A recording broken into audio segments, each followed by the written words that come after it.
Assalamualaikum warahmatullahi wabarakatuh. Selamat pagi anak-anak Bapak sekalian.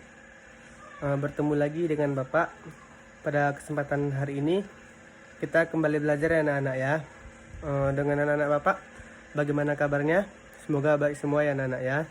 Dan jangan lupa untuk belajar harus semangat terus ya anak-anak sekalian ya. Nah, baik. Jadi hari ini kita akan belajar tentang tema 4 lingkungan sekitar dengan subtema lingkungan dan masyarakat. Baik anak-anak Bapak sekalian, jadi tujuan pembelajaran kita pada pagi hari ini yaitu yang pertama, dengan mempelajari cara berbahasa yang benar siswa diharapkan mampu untuk lebih memahami lawan bicaranya. Tujuan kedua, dengan mempelajari cara berbahasa dengan orang yang lebih tua dan orang yang lebih muda, siswa diharapkan mampu untuk berkomunikasi dengan baik. Tujuan yang ketiga, dengan mempelajari bilangan Romawi, siswa diharapkan mengerti ketika melihat simbol-simbol bilangan Romawi.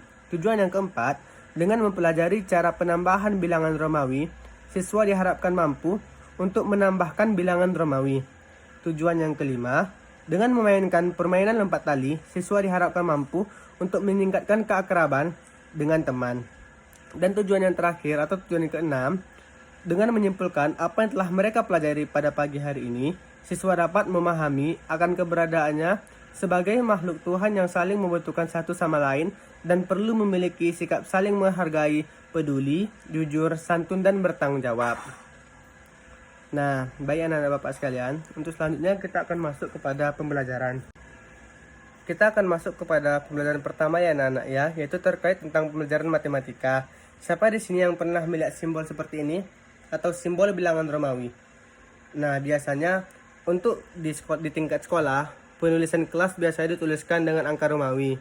Jadi anak-anak Bapak sekalian, di sini kita bisa lihat 1 dilambangkan dengan huruf I, 2 dilambangkan dengan huruf 2I, 3 dilambangkan dengan huruf 3I, 4 dilambangkan dengan huruf I dan V, 5 dilambangkan dengan huruf V, 6 dilambangkan dengan huruf V dan I, 7 dilambangkan dengan huruf F, I, 8 dilambangkan dengan huruf F, I, 9 dilambangkan dengan huruf I, X, dan 10 dilambangkan dengan huruf X. Nah, baik anak-anak Bapak sekalian, jadi di sini kita sudah belajar ya anak-anak ya tentang seperti apa itu bilangan Romawi dari 1 sampai 10. Nah, untuk selanjutnya kita akan masuk kepada bagaimana sih cara menambahkan bilangan Romawi itu. Caranya sama ya anak-anak ya, seperti kita belajar bilangan biasa. Contohnya di sini. 1 ditambah dengan 2. Jadi akan menghasilkan I ditambah dengan 2I. Sehingga hasilnya sama dengan 3I. Nah, begitu juga dengan seterusnya. 4 yang dilambangkan dengan IF jika ditambahkan dengan 5 maka akan menghasilkan IX atau dalam bilangan biasa disebut dengan 9. Nah, baik seperti itu ya anak-anak sekalian ya. Nah, baik anak-anak Bapak sekalian, kita lanjutkan ya anak-anak ya. Kita kembali akan masuk kepada pembelajaran lompat tali. Nah, siapa di sini yang tahu lompat tali itu permainannya seperti apa? Nah, baik. Jadi di sini Bapak sudah punya contoh. Ini dia yang biasa digunakan dalam permainan lompat tali atau lompat karet. Nah, seperti apa sih Pak tata cara bermain lompat tali? Nah, baik di sini Bapak akan jelaskan. Permainan lompat tali dimainkan dengan seperti yang ada pada gambar ini anak-anak ya. Akan ada 2 orang yang memegang tali dari ujung satu ke ujung lainnya.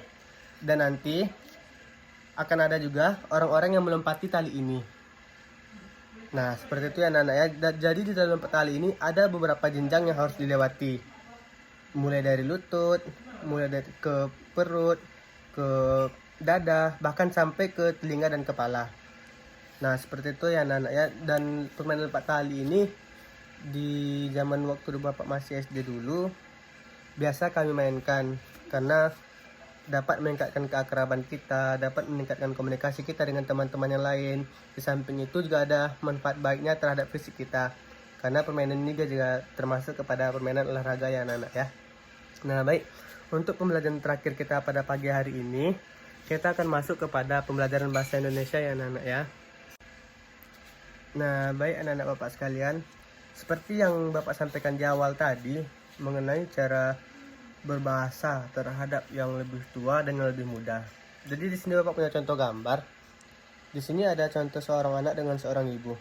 Kita asumsikan atau kita ibaratkan atau kita perkirakan anak ini berusia 6 tahun dan di sampingnya ada ibunya. Nah, jadi contohnya misalnya dalam berbahasa dengan ibunya, sang anak harus bertutur kata dengan lemah lembut.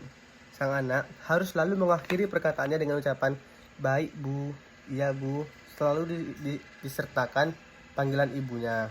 Tidak boleh menyebutkan dan kata iya, tidak boleh seperti itu ya anak-anak ya. Dan selanjutnya, dalam bertutur kata terhadap orang yang lebih tua, bahasa kita sebaiknya lebih dijaga.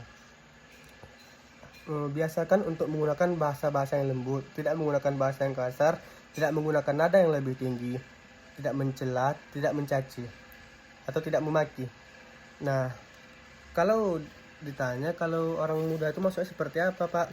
Nah, kita ibaratkan seperti yang Bapak katakan tadi. Contohnya yang lebih muda, misalnya anak ini, anak yang kita perkirakan usianya 6 tahun, berbicara dengan orang yang lebih muda, contohnya 5 tahun atau 4 tahun. Nah, jadi di situ, jika dia berbicara dengan orang yang lebih muda, maka di situ dia harus bisa menunjukkan wibawanya sebagai orang yang lebih tua. Dia harus bisa mengajarkan bagaimana cara berbahasa yang baik. Dia tetap tidak boleh menggunakan bahasa yang kasar, tidak boleh menggunakan bahasa yang memaki, tidak boleh menggunakan nada tinggi dalam berbicara. Mengapa hal tersebut mesti ditanamkan di diri kita? Karena berbahasa akan menunjukkan seperti apa sikap kita yang sebenarnya.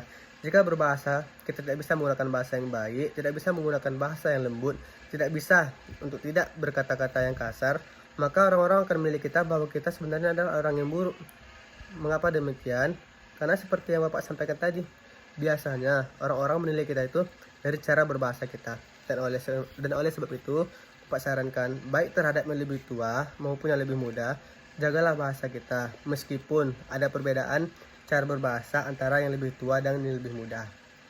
Nah, baik, untuk selanjutnya Bapak akan menguji pemahaman anak-anak Bapak sekalian, apakah benar-benar memahami atau tidak apa yang Bapak sampaikan tadi.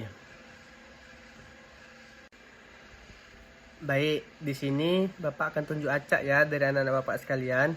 Bapak di sini sudah punya 4 soal. Jadi, siapa yang nanti namanya Bapak panggil, tolong dicari ya jawabannya anak-anak ya. Baik, soal yang pertama, menyebutkan cara berbahasa yang baik dan benar. Ya, coba Adit dijawab pertanyaannya. Yang kedua, menyebutkan fungsi dari bermain lompat tali serta tata cara bermainnya. Ya, Alta dipersilakan ya Alta ya mencari jawabannya. Yang ketiga, menyebutkan bilangan Romawi. Kepada Sidik, dijawab ya Sidik ya pertanyaannya. Yang terakhir, pertanyaan untuk Septian. Menyebutkan bagaimana cara menambahkan bilangan Romawi. Nah, baik, kepada anak-anak Bapak yang sudah Bapak panggil namanya, dicari jawabannya ya anak-anak ya. Nanti kalau sudah dapat, disampaikan kepada teman-teman yang lain. Nah, baik, jadi untuk hari ini sekian dulu ya pembelajaran kita. Bapak mohon maaf bila ada kesalahan, baik yang Bapak sengaja maupun tidak. Assalamualaikum warahmatullahi wabarakatuh.